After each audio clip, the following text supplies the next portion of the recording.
Deep within the dense wilderness of Blackthorn Forest lies Raven's Peak, a towering hill shrouded in mystery and legend.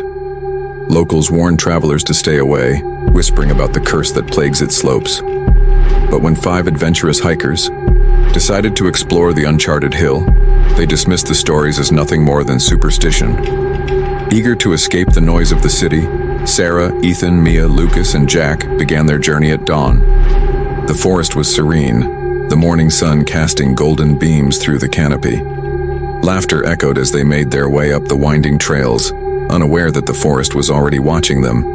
As they climbed higher, the air grew colder, and the dense foliage seemed to swallow the sunlight. The laughter faded as an unsettling silence enveloped the group. Not even the chirp of a bird or the rustle of leaves could be heard. It was as if the forest itself was holding its breath. They reached a clearing halfway up the peak, where a dilapidated, wooden cabin stood, leaning precariously to one side. Mia, ever curious, approached the cabin despite the others' protests. Inside, they found strange carvings on the walls, symbols they couldn't understand, etched deep into the wood. A rusted lantern hung from the ceiling, swaying gently despite the still air. "That's enough exploring," Jack said nervously, pulling Mia back outside. But as they stepped out, the forest seemed to change. The trail they had followed so clearly just moments ago had vanished, replaced by dense thickets.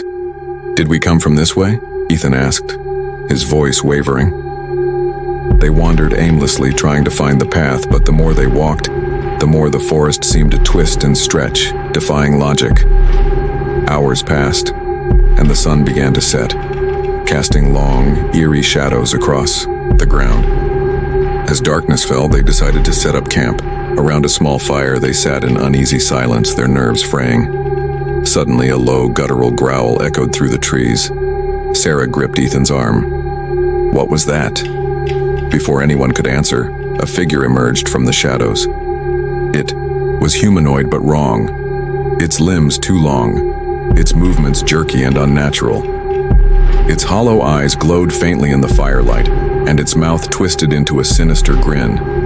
The group bolted in different directions, their screams piercing the night. Sarah and Ethan stumbled through the underbrush, their breaths ragged. They tripped and fell into a shallow ravine where they found Lucas, motionless, his eyes wide with terror. Mia's voice called out from the distance, a desperate, blood-curdling scream. "Help me!" Ethan tried to run toward her voice, but Sarah pulled him back. "It's too late," she whispered, tears streaming down her face. The remaining 3 huddled together, waiting for the dawn, but the night seemed endless. The creature's growls circled them, closer and closer, until finally, silence returned. When the sun rose, only Sarah remained, trembling and alone. Rescuers found her days later, wandering the edge of the forest in a daze. She couldn't explain what had happened, only that her friends were gone and Raven's Peak had taken them. To this day, no one dares to climb Raven's Peak. They say the forest is alive, feeding on the lost and the brave, adding to its collection of souls. And on quiet nights, you can hear their screams carried on the wind, as a chilling reminder of the curse that haunts the hill.